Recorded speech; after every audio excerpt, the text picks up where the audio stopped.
आप हुकूमती इत्तेहादियों की बात कर रहे थे ना, तो ज़रा हुकूमती इत्तेहादी ज़रा क्या खासे परेशान वैसे अगर नहीं है तो उन्हें होना चाहिए, परेशान है कि नहीं है हम ये जान लेते हैं। वज़ीर आज़म के मुशीर और रहनुमा पाकिस्तान पीपल्स पार्टी सीनियर रहनुमा कमर-ज़मान कायरा साहब हमारे साथ मौजूद हैं। कायरा साहब शुक्रिया वक्त दिया। कायरा साहब, इस वक्त सर्टनली मुल्क का सबसे बड़ा मसला मईशत बन चुकी है और ये मसला हर रोज़ कम नहीं हो रहा या सोल्यूशन की तरफ जाता नज़र नहीं आ रहा। आम आदमी का कचूमर निकल गया है। पूछे तो सही आप लोग ज़रा जाके अवामी हलकों में कि सर्टनली वो हुकूमत और डार साहब को ही जिम्मेदार समझेंगे ना, या समझ रहे हैं आप भी इत्तेहादी हैं, आप लोगों को कोई रिजर्वेशन नहीं है जिस तरह से डार साहब ने आने के बाद जिम्मेदारियां संभाली और जिसके नताइज हम सब बेसिकली आप जिम्मेदारी शेयर करें ना थोड़ी सी। हाँ जी, हुकूमत बुनियादी तौर पे एक दूसरे के साथ कंधे से कंधा मिला के चलने का है। यकीनन बहुत बड़ा बहरान है, यकीनन बहुत बड़ा चैलेंज है। इकोनॉमी एक बहुत मुश्किल फेज से गुजर रही है, लेकिन हम ये नहीं कहते कि हम इस फैसलों में शामिल नहीं है। बिल्कुल हम इन फैसलों का हिस्सा हैं और जितनी मुमकिन कोशिश हो सकती है वो कोशिश की जा रही है कि पाकिस्तान के हालात को स्टेबलाइज किया जाए।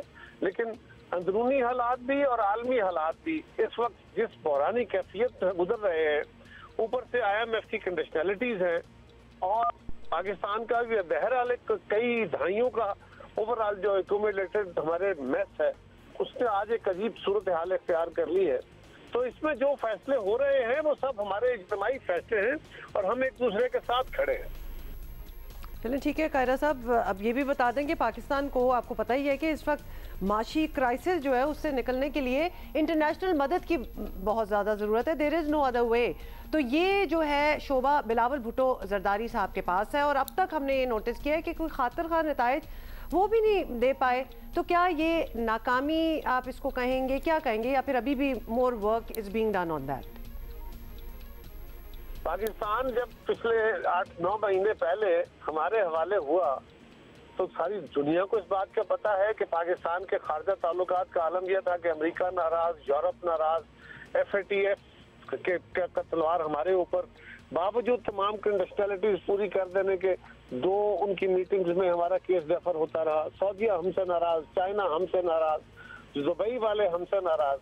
तो बिलावल साहब ने जब आके वजीर खारजा का ओहदा संभाला तो उसके बाद उन्होंने पाकिस्तान को एक बहुत बड़ा रिलीफ इस सूरत में दिया कि IMF से मुआहदा मुकम्मल हुआ, आलमी ममालिक हमारे साथ खड़े हुए, IMF से, वर्ल्ड बैंक से, चाइना से, UAE से, सऊदीया से सबसे तावन मिला और अमेरिका के साथ भी हमारा मौशी तावन और फौजी तावन जो है वो मामला आगे बढ़ा।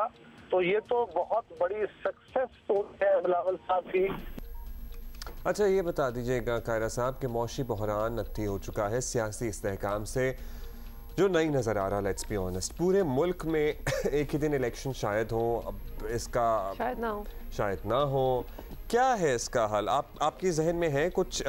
पीपल्स पार्टी इस हुकूमत छोड़ने पर माने अगर तभी शायद इलेक्शन हो सके, या अभी आपको इसकी पॉसिबिलिटी नहीं नज़र आ रही है? क्या इमरान खान ये कुर्बानी नहीं दे सकते थे और दे सकते हैं कि वो इलेक्शन सारे मुल्क के साथ इकट्ठा कर लेते, ये असम्बलियां ना तोड़ते? ये सवाल तो उनसे करना चाहिए जिन्होंने ये बहरान खड़ा किया है।